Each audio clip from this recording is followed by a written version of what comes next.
Good evening, and welcome. Tonight, we're going to spend a whole day, one ordinary, unremarkable day, in the city of Rome, in the year 120. There's nothing you need to remember. No test at the end, no names to keep track of. If you drift off somewhere in the middle, that's not failure. That's the point. The volume will stay level. I won't hurry. And the city will still be there, turning through its day, whether you're listening or dreaming. Get comfortable. Let your shoulders settle. Take one slow breath. And let's begin, in the dark, a few hours before dawn, in the largest city the world has ever seen.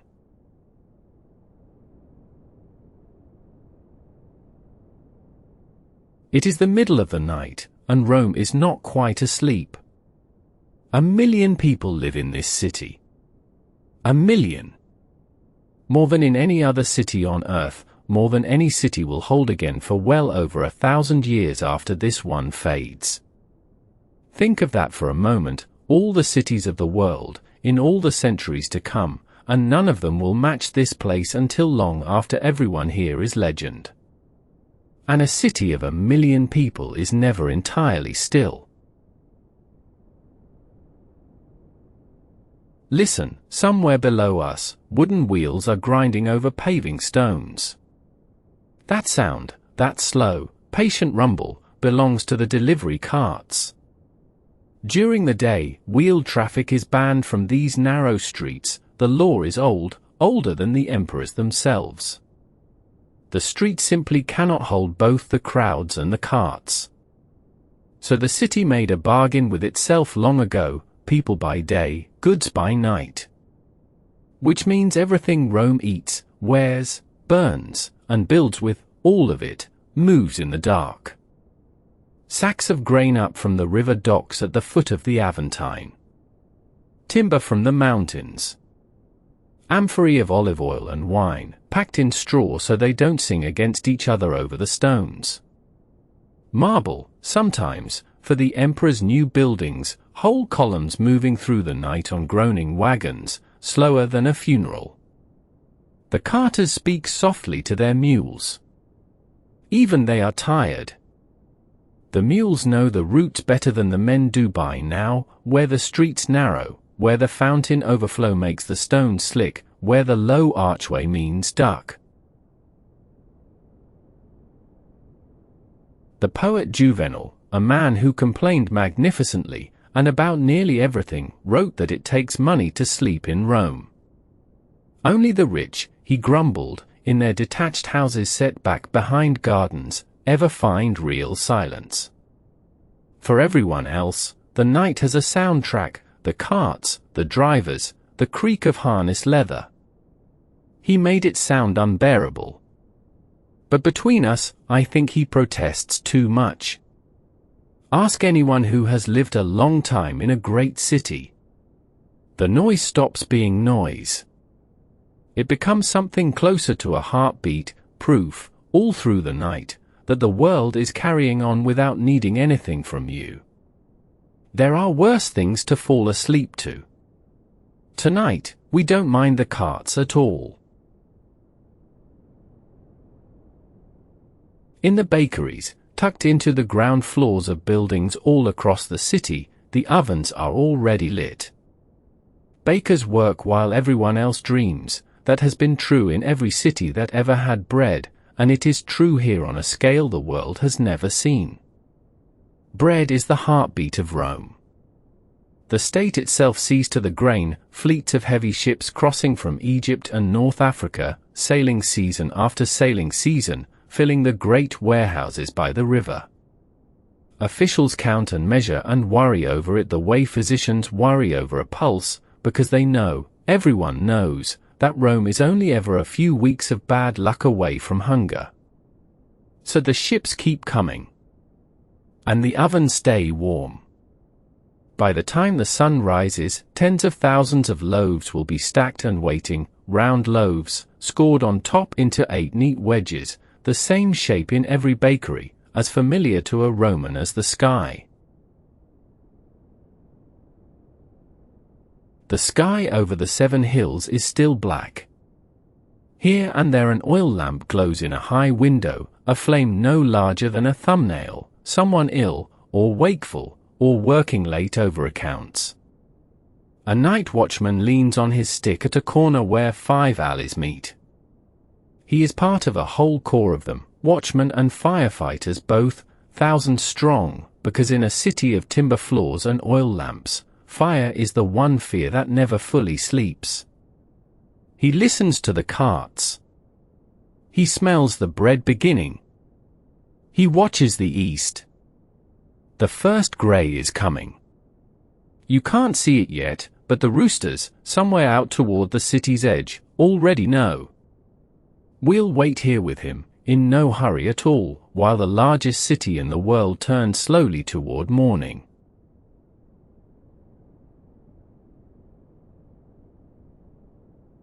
The light comes slowly, the way it always does here, first grey, then a pale gold that touches the temple roofs on the hilltops long before it finds its way down into the streets.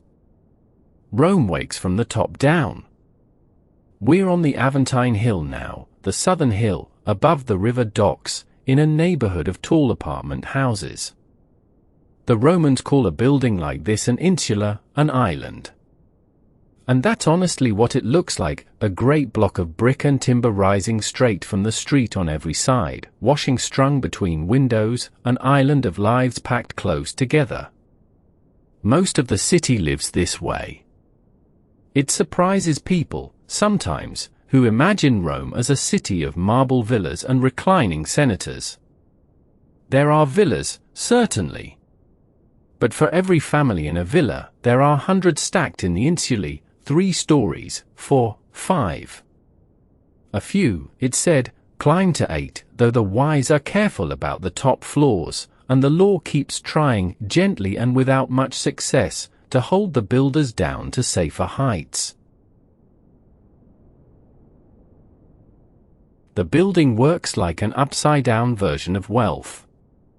The ground floor is the best address, shops facing the street, and behind them perhaps a proper apartment, solid floors, maybe even water piped in from the aqueduct, the household of someone comfortable. But the higher you climb the wooden stairs, the smaller and cheaper the rooms become, and the further you are from water, and the closer to the roof tiles and the summer heat. On the top floor, under the rafters, a single room might hold a whole family, a bed, a chest, a shuttered window, and the sky. No kitchen up there, an open flame on the 5th floor is how neighborhoods burn, and everyone knows it. No water either, water lives at the bottom of the stairs, in the street, where the public fountain runs. Whatever you drink or wash with on the 5th floor, someone carried it up. And yet, people make homes of these rooms, the way people always have. A pot of basil on the sill. A lucky charm over the door. A view, if you're high enough, that a senator might envy, all of Rome, roof after roof after roof, falling away toward the river, smoking gently with 10,000 breakfasts. In one of these upper rooms, a man is waking now. Let's call him Felix. It's a good Roman name, it means lucky, and he'd tell you, with a shrug, that he mostly is. He's a plasterer by trade, steady hands, a good eye for a flat wall, flecks of dried lime forever in the creases of his knuckles that no amount of bathing ever quite removes. There is always work for a plasterer in Rome. The city never stops building, patching, repainting. The emperor builds monuments, everyone else builds walls, Felix smooths them all. He wakes at first light because everyone does. The day's work is measured by the sun, and lamp oil costs money that need not be spent. For a long moment he lies still, listening, the building talks in the morning. Footsteps overhead. A baby on the 2nd floor opening negotiations with the day. the shopkeeper below unbolting his shutters, plank by plank, with a clatter as familiar as his own name. His breakfast, like almost every breakfast in Rome, is humble and quick. The Romans call it the ientaculum, and nobody in this city ever wrote a poem about it. A piece of yesterday's bread. A little cheese. A few olives, or a fig if the season is kind. Perhaps a swallow of watered wine. The serious eating happens at the other end of the day, when the work is done and there's leisure to enjoy it. Morning food is just fuel. He splashes his face from the water jug, water he carried up for flights yesterday evening, as he does every evening, and thinks, as he does every morning, that the fountain at the corner is a fine thing and also very far below. That fountain never stops running. Day and night, the aqueducts pour water down from the distant hills, riding stone channels that stride across the countryside on arches for mile after mile, feeding the baths, the basins, the fountains of a million people. The overflow sings in every street in Rome. It is the sound underneath every other sound, and no one hears it anymore, the way you stop hearing your own breathing. He pulls on his tunic, wool, knee-length, belted, the uniform of every working man in the city, ties his sandals, and steps out into the stairwell, into the noise of the whole island waking at once. Down the stairs, past the second-floor baby, past the shopkeeper's greeting, and out. Into the morning, and the rising light.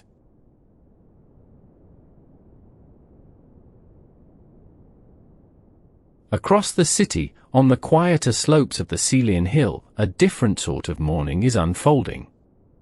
Here the streets are calmer, the buildings lower.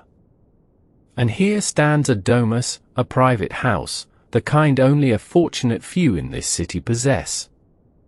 From the street it shows almost nothing of itself, a long plain wall, high windows, a heavy double door of oak and bronze. Roman houses are like Roman fortunes, they keep their beauty on the inside. Beyond that door, the house opens around a hall called the atrium, a tall, dim, elegant space with a shallow pool set in the floor, open to the sky through a square opening in the roof. Rainwater falls straight into the pool, morning light falls after it. Around the walls, in little shrines and niches, wax masks of the family's ancestors watch the household come and go, as they have for generations. In a Roman house, you are never the first of your name. The house remembers. And in front of that heavy door, in the grey of early morning, a line has formed. 15 men, perhaps 20, in their best cloaks against the chill. They are not beggars, for far from it. There's a school teacher here, a shopkeeper, a builder Felix knows slightly, a poet who would like it known he is between patrons. They are clients, and their patient standing is one of the oldest rituals in Rome. It's called the salutatio. The morning greeting. Nearly every man of standing in this city is woven into it, on one side or the other, and many on both. Every man of ambition has his patron, someone wealthier, better connected, further up the long ladder. And every man of importance has his clients, who arrive at dawn to pay their respects, and whose numbers announce his importance to the street more plainly than any inscription could. The senator greeted by 100 men each morning is 100 men important. It is arithmetic everyone in Rome can do at a glance. The door opens. The doorkeeper, unhurried, magnificent in his small authority, admits them by ones and twos into the atrium, where the master of the house receives them beside the pool. Most of it is simple courtesy. Good morning. Good health to you and your house. But threaded through the courtesies, quietly, the real business of the city gets done, a word requested in the right ear about a building contract, help with a stubborn legal matter, a letter of introduction for a son going out to the provinces, a hint, delicately placed, that the poet has composed something new and would recite it, if invited to dinner. And in return for loyalty, for the early rising, for the visible attendance, for votes and errands and applause when applause is useful, many will receive the sportula, a small basket of food, or more often now a few coins. Enough for the day's dinner. Not charity, wages, almost, for the oldest job in Rome, being someone's man. It's easy to smile at the ceremony of it all. Even Romans smile at it, the satirists have made careers of the morning line. But look a little longer, and there's a warmth in the machinery. A patron who knows 100 men by name, who asks after the schoolteacher's cough and remembers which client's daughter is marrying, is a man who knows his neighborhood down to its bones. And a client with a good patron is never entirely alone in a city of 1 million strangers. In a world without much official kindness, this web of favors, greeting by greeting, is what holds instead. By the second hour of daylight, the ritual is complete. The patron sets out for the forum with a comfortable crowd of clients around him, a moving proof of standing, a small parade of importance flowing downhill with all the other small parades. The rest scatter to their own work, the day's coin knotted safely into the corners of their cloaks. One more thing, before we follow them down. The Roman day runs on hours, 12 of them, always 12, from sunrise to sunset. But here is the gentle strangeness of it, the hours themselves stretch and shrink with the seasons. Daylight is simply divided by 12, whatever daylight there happens to be, so a summer hour is long and generous, and a winter hour hurries past like someone late. The sundials keep this elastic time without complaint. Water clocks drip through the nights. Time in Rome is not a machine. It breathes with the sun. And perhaps, tonight, yours can too.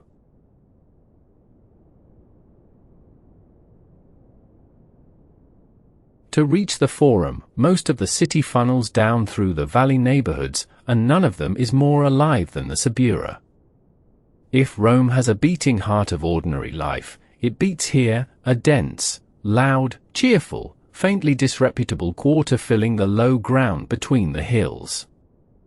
The insulae stand tall and close, the lanes between them are narrow enough in places for neighbors on opposite balconies to share breakfast gossip without raising their voices. Laundry crosses overhead like signal flags. Cook smoke drifts from 100 doorways. Great men were born here and moved away, and like everyone who leaves the Subura, they never quite stop talking about it. Julius Caesar himself lived here once, before destiny found his address. The shops are all open now, and a Roman shop is really just a room flung wide to the street, its whole front a doorway, its counter half in and half out. The street is the shop floor. Listen as we walk. The coppersmith's hammer taps out its small bright rhythm, unhurried, exact, a sound like a patient bird. The fuller's shop breathes out the sharp smell of the wash, the fullers clean and whiten the city's togas, and their trade is not glamorous, but a senator without a fuller is a senator in a grey toga, so the smell is forgiven. A cobbler works in his doorway for the light, mouthful of tacks. Next door, a copyist's shop, 2 scribes at a bench, copying a book line by line, because in this world every single book is made by hand, 1 copy at a time. That is what a library is here, years of patient wrists. A barber has set his stool right on the pavement. His customer tilts his chin to the sky, the razor moves in slow scrapes, and all the while, the talk flows, because a Roman barber is half craftsman and half newspaper, and men who don't need a shave will loiter anyway, just for the headlines. Who's suing whom? Which magistrate was hissed at the theatre? What the grain fleet is rumoured to be carrying, and when? At the corner, a thermopolium is doing brisk trade, one of the little hot food bars that feed this whole city. Big clay jars are set right down into a masonry counter, keeping stews and chickpeas and spiced wine warm through the day. For the tens of thousands who live in upper rooms with no kitchens, places like this are the kitchen. A ladleful of something hot, a hunk of this morning's bread, and you eat standing at the counter, elbow to elbow with the whole world, the porter, the school teacher, the off-duty watchman, all reviewing the morning together. Rome eats in public, argues in public, lives in public. Privacy is for the rich, and even they mostly decline it. And there, under the awning at the next corner, a schoolmaster has gathered his little flock, 7 or 8 children on stools, wax tablets on their knees. School in Rome happens wherever there's shade and a wall to lean on, a porch, a shop front, the corner of a portico. No door, no bell, no quiet. The children chant their letters aloud, all together, in that sing-song way children have used since letters were invented, while the street roars gently past them. The passers-by don't even turn their heads. The children will learn, among other things, how to concentrate anywhere, which in this city may be the most useful lesson of all. Above it all the insulae rise, story upon story, and the windows frame small scenes like paintings hung in the air. A woman waters pots of herbs on a sill, pinching a leaf to smell. An old man leans on his elbows, watching the street the way people watch rivers, no destination in mind, content with the current. A caged bird sings against the noise, hopelessly, happily outmatched. The lanes tilt downhill now, and the crowd thickens and slows, all of it flowing the same way, past the last shops, under an old archway, toward the great open spaces at the center of the world.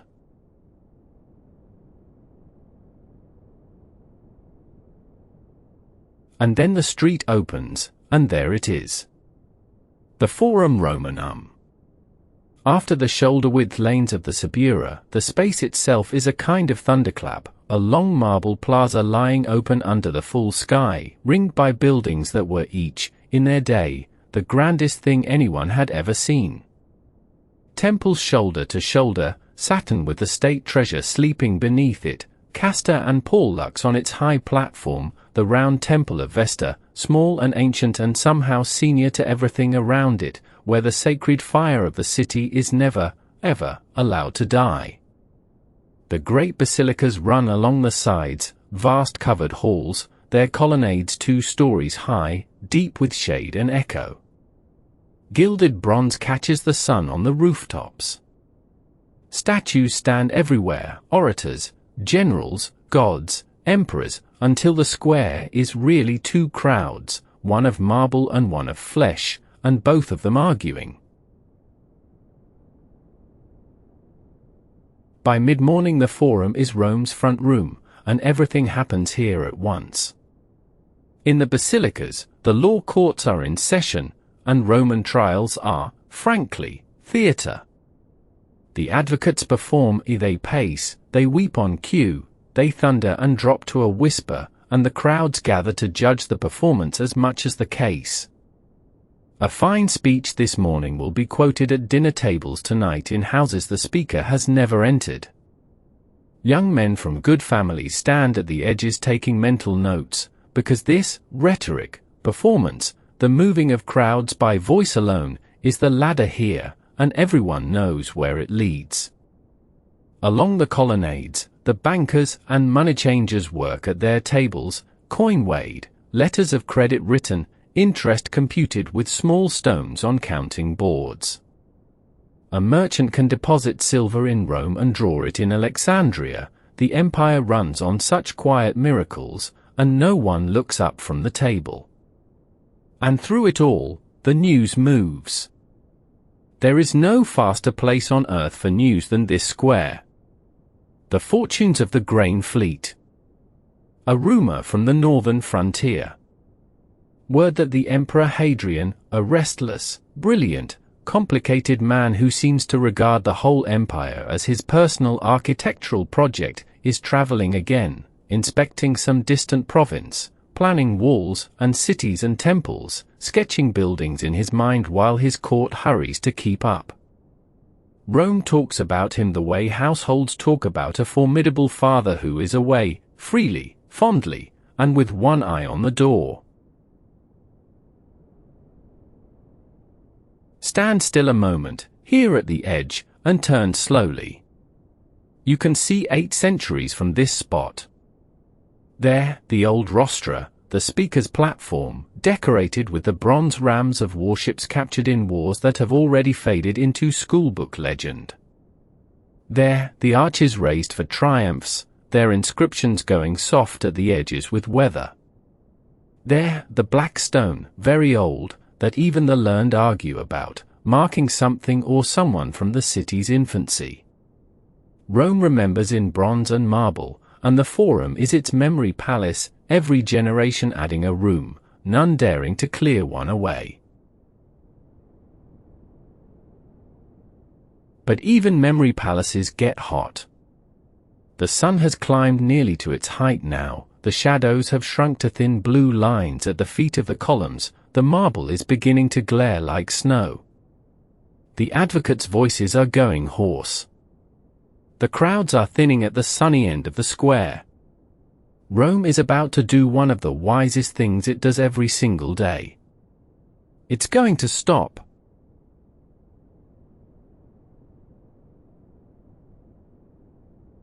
At the 6th hour, noon, the city exhales. You can almost hear it happen. Work loosens its grip, everywhere at once.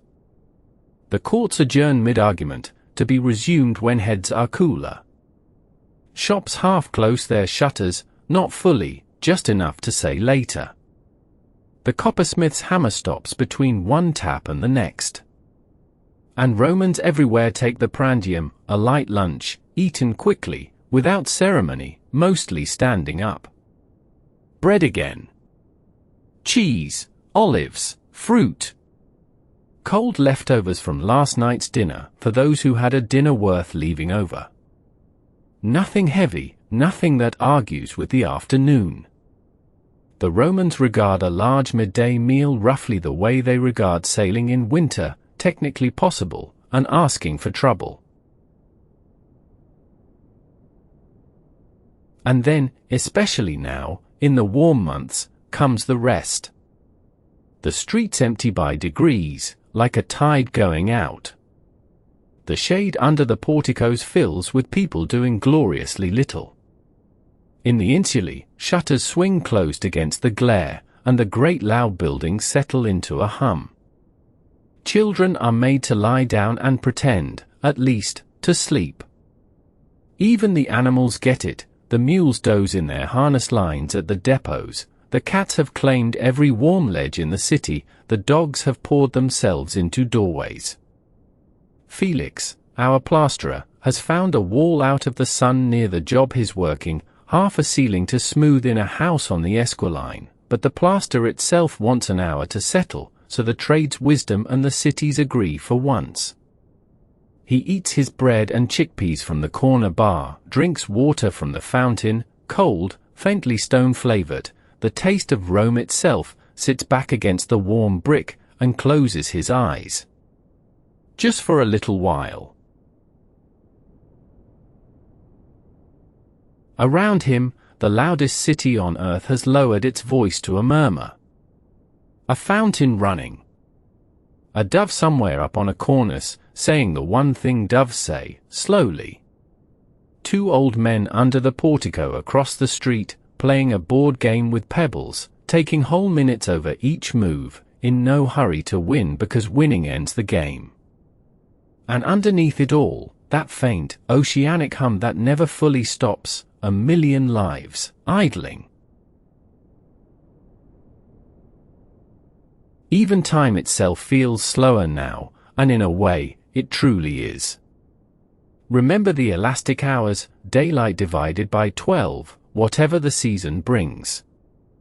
A noon hour in high summer is the longest hour of the Roman year. The light stands still, the sundial's shadow barely creeps. The Romans never fought this. That may be the thing to admire most about them, more than the aqueducts. They built their whole day around the shape of the sun, work in the cool of the morning, rest in the heat, and pleasure, deliberate, unhurried, institutional pleasure, in the afternoon. Because the afternoon belongs to the baths. And the baths, my friend, are where Rome becomes most fully itself. We'll wander there next, slowly, of course. There's no hurry. There is never any hurry, tonight.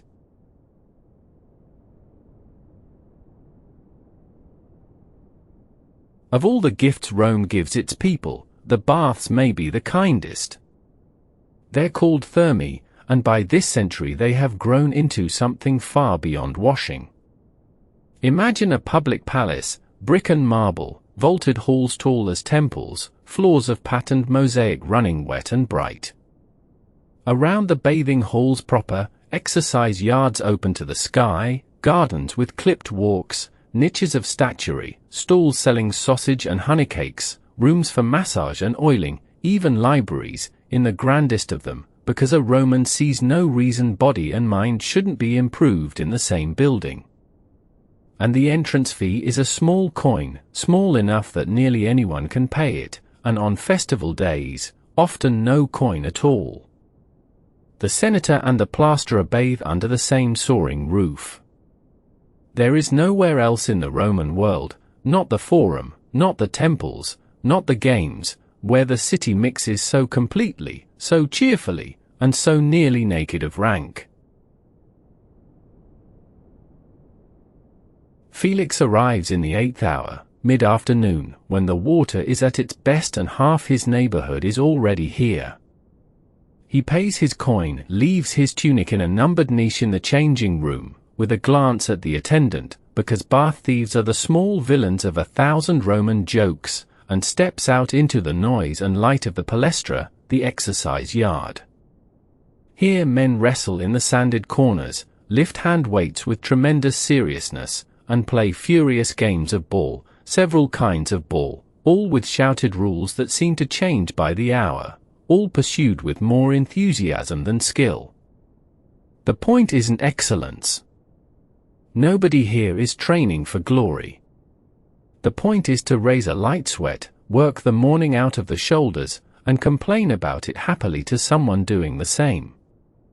Felix throws a heavy ball back and forth with a stonemason he knows until his arms burn pleasantly. That will do. Then the rooms, in their gentle, deliberate sequence, the whole art of Roman bathing is in the order. First the tepidarium, the warm room. Warm floor, warm air, soft light from high windows. Nothing happens here, and that's its purpose. The body settles. The conversation begins. Then the caldarium, the hot room, all steam and glow, its air thick, its pavement almost too hot for bare feet, and beneath that pavement, out of sight, the reason for everything, furnaces, tended by sweating stokers, pushing hot air through hollow spaces under the floors and up inside the very walls. The room is a vessel of warmth, the stone itself breathes heat. Here Felix oils his skin and scrapes it clean with a strigil, a curved bronze blade that peels away oil, sweat, and the day's grime in one practice motion. Attendants will do it for you. For a coin, there are massages too, and you can hear them across the hall, the rhythmic slapping, the groans of expensive relief. And then, finally, bravely, the frigidarium. The cold hall, the great plunge. There is a right way to enter cold water, and no Roman has ever used it. You jump. And the gasp that follows, that involuntary, delighted, top-of-the-lungs gasp, and the laughter of everyone who gasped the same way 10 minutes ago, has echoed under these vaults every single afternoon for generations. But listen to the place itself, for a moment. That's the real story of the thermae, the sound. A Roman bath roars, softly, thousands of voices under high stone vaults, blurred into one warm ocean of sound. Water on marble, endlessly. The slap of the ball court. A poet in a side exedra, reciting to anyone who will hold still. The sausage seller's call. The philosopher Seneca once lived above a bathhouse, and left us a whole letter cataloguing the din, the grunting weightlifter, the splashing show-off, the man who sings in the water, the hair-plucker advertising his services with a cry. Seneca was outnumbered, then and forever. Rome had voted with its afternoons. Felix floats on his back in the warm pool, ears half under water, where the roar becomes a hum. He looks up at the Corford ceiling, where steam drifts and curls through shafts of slanting afternoon light. His shoulders have forgotten the ladder. The last of the lime is gone from his knuckles. This, every day, for the price of a cup of wine, is the luxury of empire, shared out a millionfold. Emperors build baths the way other kings build tombs, and the emperors have the better of the argument. No one ever loved a king for his tomb. Clean, warm, and loose-limbed, the city dries itself, dresses, and drifts back out into the softening light. It is the 9th hour. The markets are waiting.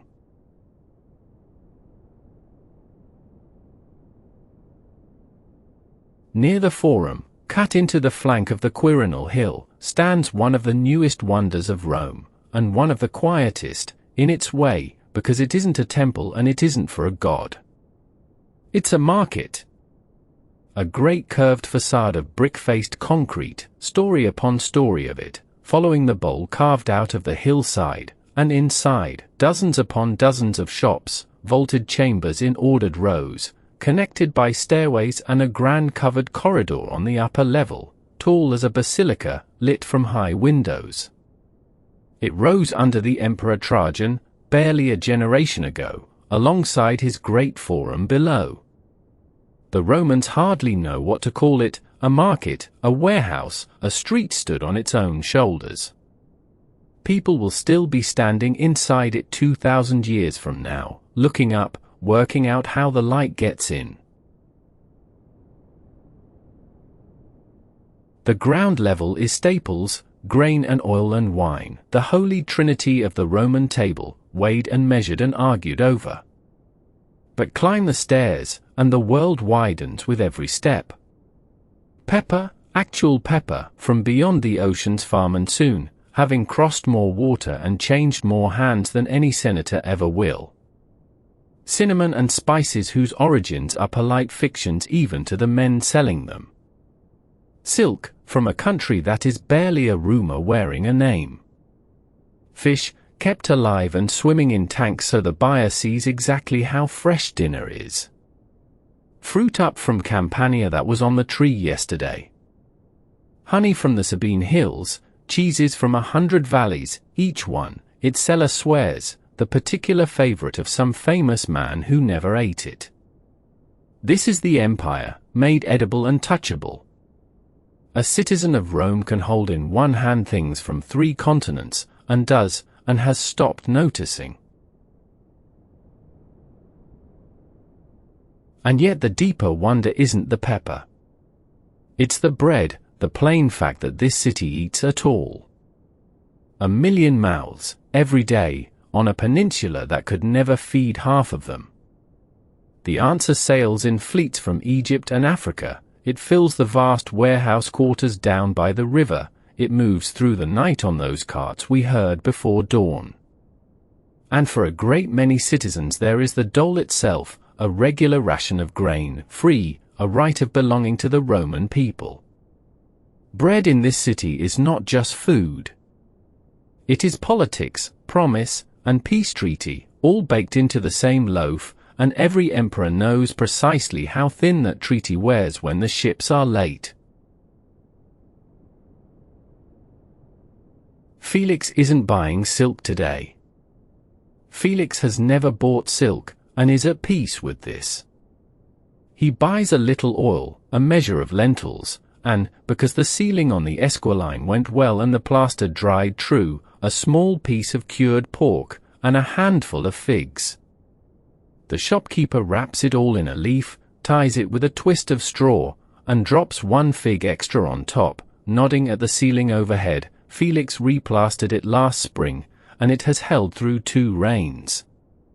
Favors, remember, are the true currency of this city.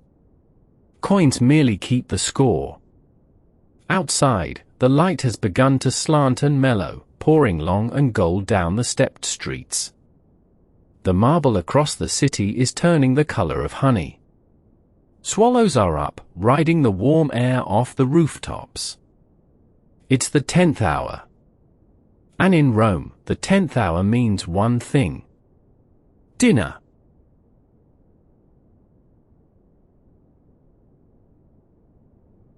The Cena is the meal Rome waits all day for, begun in the late afternoon while the light is still good and unhurried by design. Everything before it was fuel. This is food. In the domus on the Celian hill, the same house where the clients queued at dawn, the dining room stands ready. It's arranged the old way, 3 broad couches around a low table, set like 3 sides of a square, the 4th side left open for the serving.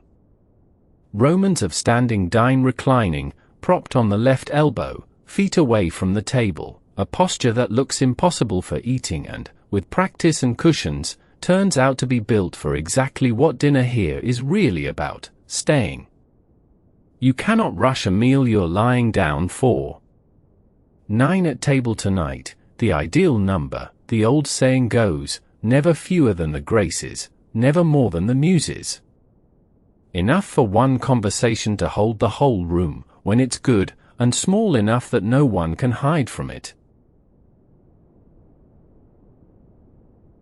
The courses come gently, in the settled order.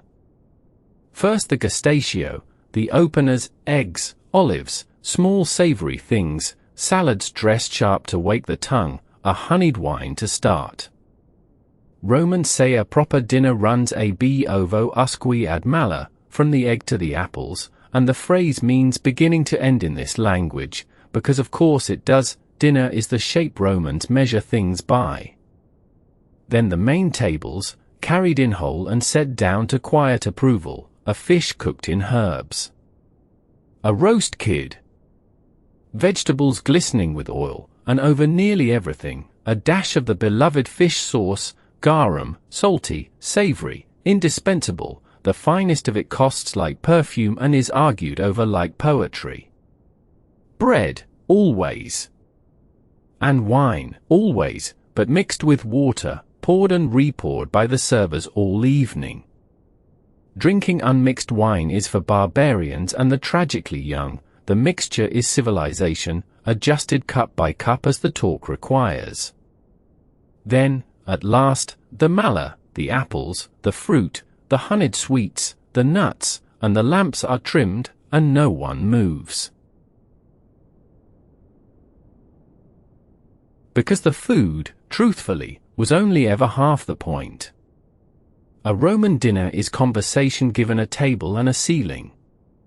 Tonight the talk wanders the way good talk does, the morning's lawsuit, retried course by course, with the advocate's best flourish reenacted twice, the emperor's building projects, and where the marble is coming from, a recitation between courses. The guest of honor has composed some verses, which are received as slightly better than they are, which is the correct price of a good dinner, and finally the old stories, the well-worn jokes that everyone pretends are new, because the Pretending is itself the joke, and friendship is mostly made of such small agreed fictions.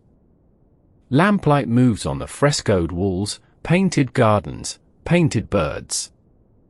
Out in the atrium, the pool holds the last deep blue of the sky. And across the city, in the Subura and on the Aventine and along every workaday street, dinner is happening 1,000 other ways at once, and it is no less Cena for that.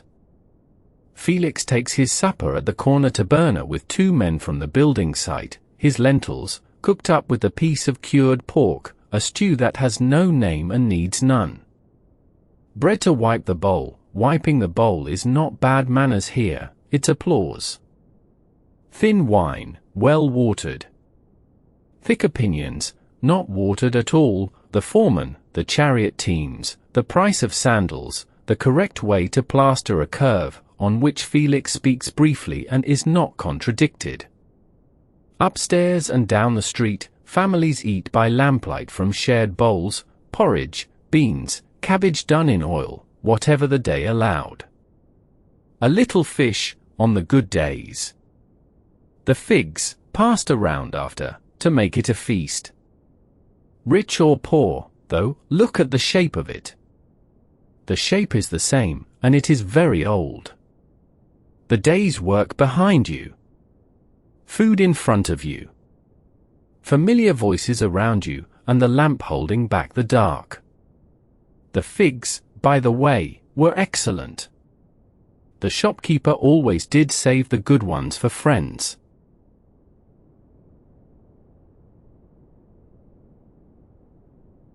The sun goes down behind the Janiculum ridge, across the river, and Rome turns gold, then rose, then grey, in that order, every evening, as if the city were being gently put away for the night.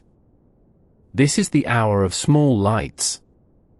In 1,000,000 rooms, wicks are trimmed and oil lamps lit, each one a soft point of flame no bigger than a leaf, and each one somebody, a family finishing dinner, a scholar with a borrowed book, a mother mending by the window while the light lasts. From the high floors of the insulae, the city becomes a dark hillside scattered with quiet stars. There are no street lights. Night here is real night, deep, and starred above the rooflines in a way that great cities will one day forget. When the moon is full, the marble temples hold its light and seem to glow from within, and even Romans, who have seen everything, will pause at a corner for that. At the round temple in the Forum, the sacred fire of Vesta is tended as it always is, hour upon hour, year upon year, century upon century. 6 priestesses keep it in shifts. It is the one flame in Rome that is never allowed to sleep, the city's life gathered into a single ember and watched. Everything else may close. That, never. And at the little crossroad shrines, every neighborhood has them. Someone is leaving a pinch of incense or a splash of wine for the lares, the small friendly gods of streets and households. The great marble gods of the Forum receive the state's hecatombs and the senator's vows. But it's these little gods, closest to the ground, gods of the doorway, the cupboard, the corner, who hear the most prayers, and the most honest ones. Bless this house. Mind the children. Let the ships come in. The dinner parties are breaking up now, unhurriedly. Guests make their farewells in doorways at length, the way guests always have, leaving twice before they leave. Then home through the dark behind slaves carrying torches, small moving circles of orange light sliding along the house fronts, voices low, sandals scuffing, somebody laughing softly at the evening's last joke. A final barber sweeps his doorway by feel. The thermopolium banks its fires and sets stools on the counter. The fountain on Felix's corner runs on in the dark, bright sounding now that the street has gone quiet. It will run all night, all year, all century. Felix climbs his for flight slowly, pleasantly heavy with lentils and wine, one hand on the familiar rail. From his window, the city is already more sound than sight. A dog, streets away. A mother calling a child in, the same two notes mothers use everywhere, in every language, forever. And then, faint and far off but unmistakable, the first low rumble. The carts. The night shift, taking back the streets. The wheel of the day is coming full circle.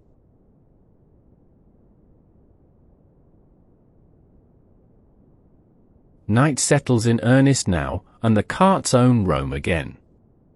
Grain moving toward the bakeries, to become tomorrow morning's bread. Stone and timber moving toward the emperor's building sites. Wine coming up from the river port, empty amphorae going back down. The slow rumble rolls up out of the lanes and washes over the sleeping hills like weather, Juvenal's famous complaint, the rich man's insomnia, the poor man's lullaby. And by now, perhaps, yours. The trick to sleeping in Rome, they say, is simply to stop fighting it, to let the noise become what it truly is, the sound of the city keeping its promises. The bread arriving. The walls rising. The world, carrying on without you, so that you don't have to carry it. The watchmen are making their rounds, the vigils, cohorts of them stationed across the city's regions, part night patrol, part fire brigade, all important in a city of lamps and timber floors. They walk with buckets and axes and lanterns, sniffing the air out of long habit. Smoke has 1,000 innocent meanings in Rome and one terrible one, and their whole craft is telling them apart. Their footsteps pass below Felix's window, pause at the corner, move on. All quiet. All quiet is the finest thing a night watchman ever says, and he says it mostly to himself. In the insula, the sounds soften one by one, like lamps going out. The baby on the second floor has concluded the day's last argument and lost it, honorably, to sleep. The shopkeeper's shutters have been bolted for hours. Someone's late footsteps climb the stairs, carefully, 2 floors down, recognized by their rhythm, as every regular step in the building is, and a door closes with a click meant kindly. Somewhere, streets away, a flute. Whoever is playing it is playing for themselves, slowly, the same soft phrase over and over, far enough away to be perfect. Felix lies in the dark listening to all of it, the carts, the fountain, the flute, the enormous gentle breathing of 1,000,000 people, the same sounds his grandfather fell asleep to in this same quarter, the same sounds his grandchildren will swear they cannot sleep without. Empires feel eternal from inside an ordinary night. Perhaps that's a kind of illusion. But it is a kind one, and tonight, it's true enough. His eyes close. The ladder, the lime, the 4 flights of stairs, the ceiling that dried true, all of it lets go of him at once, the way the day lets go of everyone, eventually, if they let it.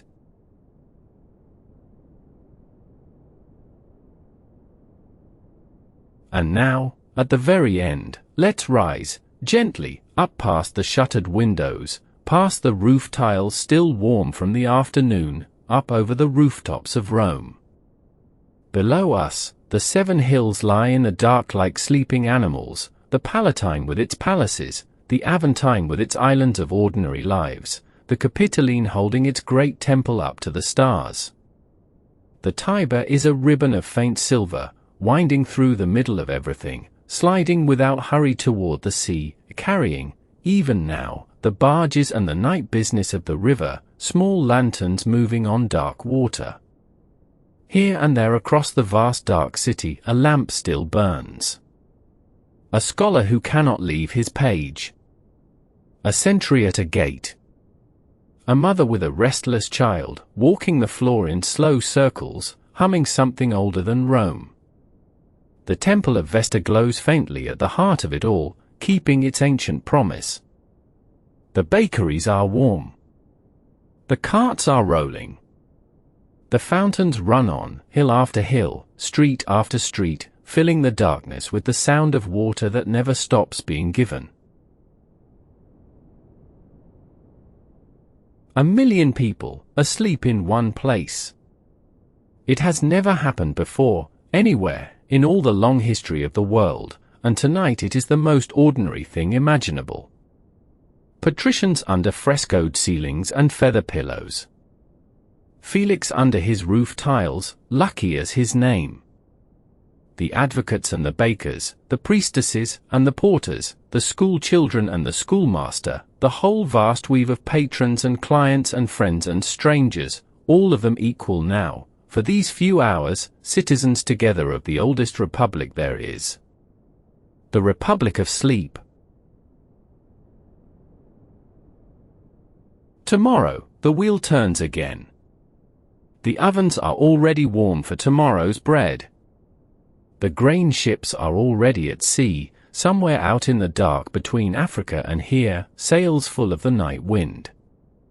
The fountain on the corner is still running.